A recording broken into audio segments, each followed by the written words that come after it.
The Indianapolis Motor Speedway Museum in Indianapolis, Indiana has just undergone a colossal year-and-a-half-long overhaul. I have returned just after it reopened in April of 2025 to experience the all-new museum.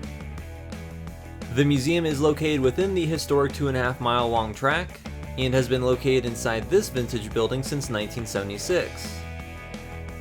A few changes, which I think are actually improvements, have been made to the exterior, as the flagpoles in front have been shortened. I like this because they don't obstruct the building and lettering at the top as much as they did. Right outside the museum there is an Art Deco monument to motorsports innovation, with bas reliefs of early sponsors like Lewis Chevrolet, Tommy Milton, Gaston Chevrolet, and Henry Ford. It also memorializes the 74 people who have been killed in accidents at this speedway, including 42 drivers and 13 riding mechanics. They are still offering track bus tours, but I opted not to do that this trip. The place has changed a lot, so if you'd like to see what it used to look like, you can check out my video tour that I filmed just before they closed for the renovation. Now it is a completely new museum. They really did change the interior entirely. There's this nice sleek entrance when you walk in. And here's the Novi Groove Piston Special, a fan favorite from the 1948 Indy 500.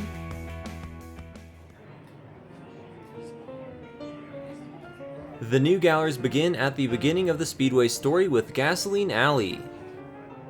The new exhibit highlights the change over time to Gasoline Alley and the racetrack as a whole. I also love how they have the brick starting line. Gasoline Alley, with its white and green sheds, is where the crews have always prepped for race day. It was first built in 1910 but is heavily modernized today. The brickyard on the track is the traditional starting and finishing line of all speedway races, with a line of original bricks from 1911. On one side of the exhibit, there are garages representing different decades in the speedway's history. Opposite, big display cases feature various artifacts and paraphernalia corresponding to the decade. The first Indy 500 race occurred on May 30th, 1911, and here are some relics from those pioneering days of auto racing. The speedway itself was built 2 years earlier in 1909, with the goal to rival European auto racing venues. At the time it was much more popular across the Atlantic. The entire original track was paved over with 3 million bricks. That's the Wabash Clay contract for all those bricks. Repaving with asphalt began in the 1930s. That's an amateur championship trophy from a race which happened a year before the first Indy 500. Those are original speedway programs from 1910 and 1911, along with an old-timey race driver's helmet. And there are some century-old trophies, like the winner's trophy from 1919. The cars in those first races were mostly just stripped-down passenger cars. However, the Indy 500 soon encouraged innovation and development on purpose-built race cars. That's a mechanic's race suit from the 1930s. During the early decades, it was often mandatory for a mechanic to be on board in the event of emergencies. The 1931 winner's trophy is a sculpture of a woman being pulled by hounds. There was also a Napoleon trophy in 1934. I love the vintage pennants they have on display, as well as that old timing bib. Those are the medals won by Jimmy Murphy as the first and only American to win the Grand Prix at Le Mans in 1921, and he did it with a doozy. The Duesenberg brothers were involved in racing here at the Indianapolis Speedway beginning in 1913, so this first garage features a 1914 Duesenberg entry into the Indy 500. This car was driven by Eddie Rickenbacker, who would go on to have quite the illustrious career here at the Speedway and in war-torn Europe. One of the most significant early race car designers was Harry Miller, who built this beauty in 1928. Leon Duray raced this Miller Special with a straight-8 engine Indy 500 that year. The car turned out to have some mechanical issues. Here in this garage, we have a 1950s race car from the Dean Van Lines team. Driver Jimmy Bryan, who would go on to set records in the European racing world, placed third with this car in 1957. I love the theming of these garages. You may have noticed the garage looks quite a bit different. Gasoline Alley burned down in the 1940s, so a new concrete complex was built in its place. The speedway closed down during the Second World War and its future looked bleak. However, the popular driver Wilbur Shaw was able to convince industrialist Tony Holman of Clabber Girl baking powder to purchase the speedway, and so the races continued. That's a crew member suit worn by someone who was stationed in the real gasoline alley back in the 50s. This case is packed with antique souvenirs from the 40s and 50s. It's great to see that so many non-vehicular artifacts can be displayed now. That pith helmet is even conveniently labeled as a souvenir. How cool is that? There's a cutaway of a Firestone tire used on the track, and a program from 1946 signed by the members of the 100 Mile an Hour Club. Jim Clark drove this Lotus Type 34 powered car with a Ford quad-cam V8 engine in 1964. Suspension issues foiled his race, but the car still looks cool.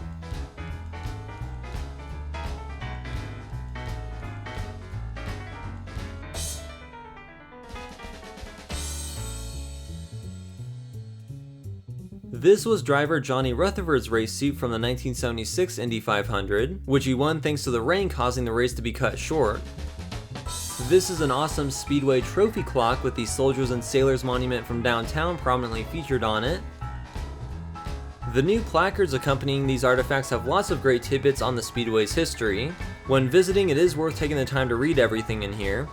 One talks of the 150 mph barrier on the track being broken in 1962, then Tom Sneva made the 200 mph record in 1978. Janet Guthrie made history in 1978 as the first woman to compete in the Indy 500, driving in this very car with a secretly injured wrist. She finished 9th.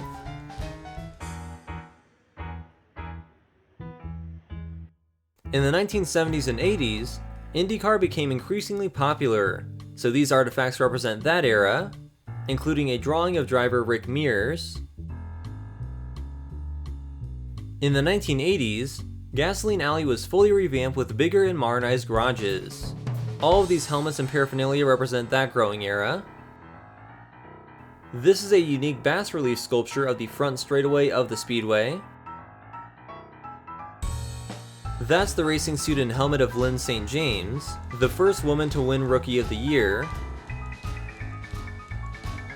ABC broadcasted the full race live for the first time ever back in 1986. Though to this day it is blacked out in the Indianapolis area, you've got to be here to see it, unless it's sold out like it was in 2025.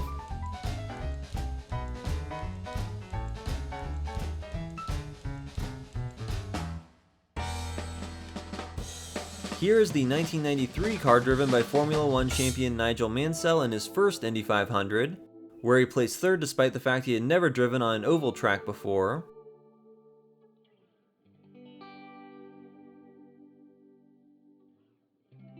Here is some memorabilia from more recent years with items from new events like the IndyCar Series and the Red Bull Indianapolis GP motorcycle race. There hadn't been a motorcycle race here for nearly a century. There's an autographed milk bottle, and Dan Weldon Memorial sunglasses. There's a core sample of the track showing how it all started with brick. And here in this final Gasoline Alley garage of the future, at least for the 90s, we have Arie Luyendyk's car, which he used in an eventful qualifications match, just to have a collision during the race. Now let's check out the brand new immersive show, the Starting Line Experience.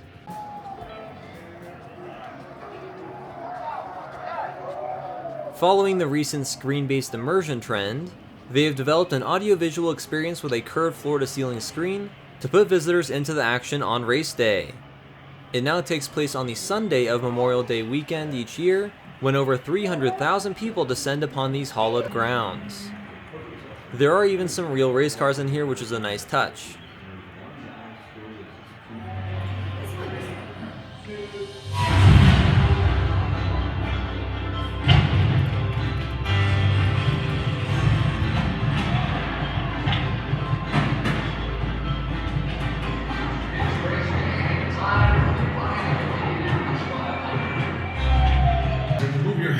For the presentation of colors, invocation, and a moment of reflection for those who've given their lives unselfishly to defend our freedom.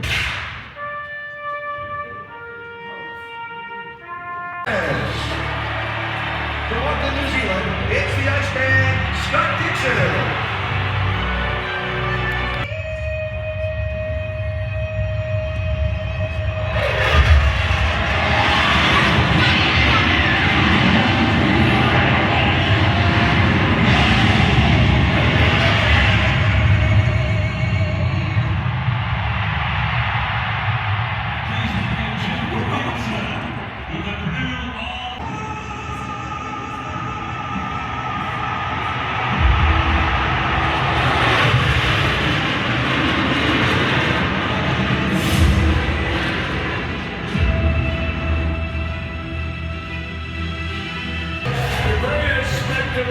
In motor racing, the Indianapolis 500. Drivers, start your engine!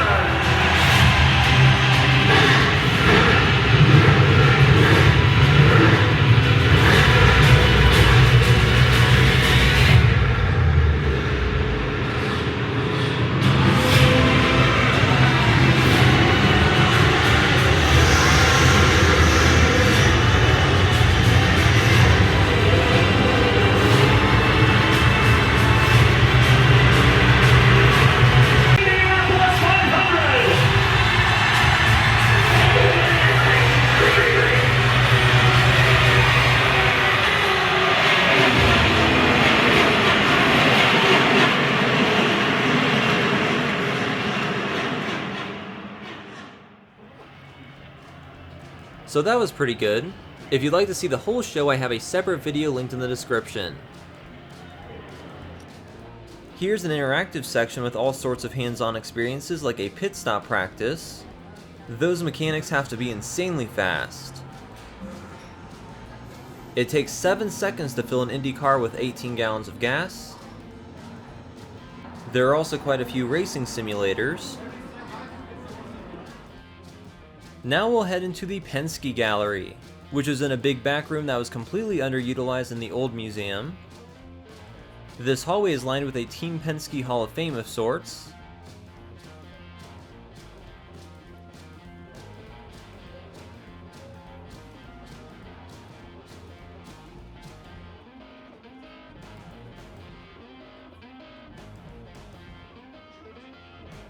This is pretty sweet.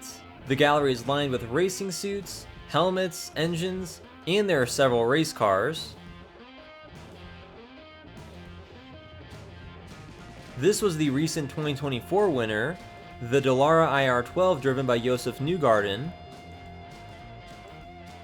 This is a Dallara IR12 driven by Helio Castroneves to victory in 2009. Here's an older car, the 1969 Lola T152, which had the capacity for 75 gallons of fuel. Indy cars currently have a capacity for about 18.5 gallons. Here we can see the evolution of the Penske race suit. These were worn by all sorts of famous drivers like Al Unser Jr. and Helio Castroneves. Here's a grand lineup of champion helmets along with mini Borg Warner trophies.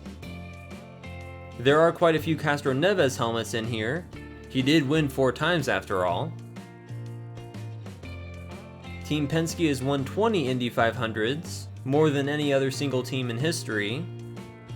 This Curtis Craft won in 1951. It was driven by the gutsy Lee Wallard, who had second-degree burns on his legs, finishing 2 laps ahead of second place with a beast of an Offenhauser engine in there. Al Unser Jr. won in 1994 with his Penske PC-23.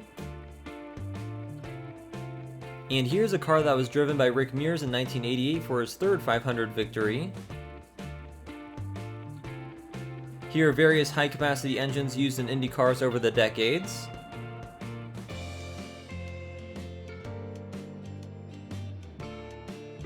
President Donald Trump presented Roger Penske with the Presidential Medal of Freedom in his first term.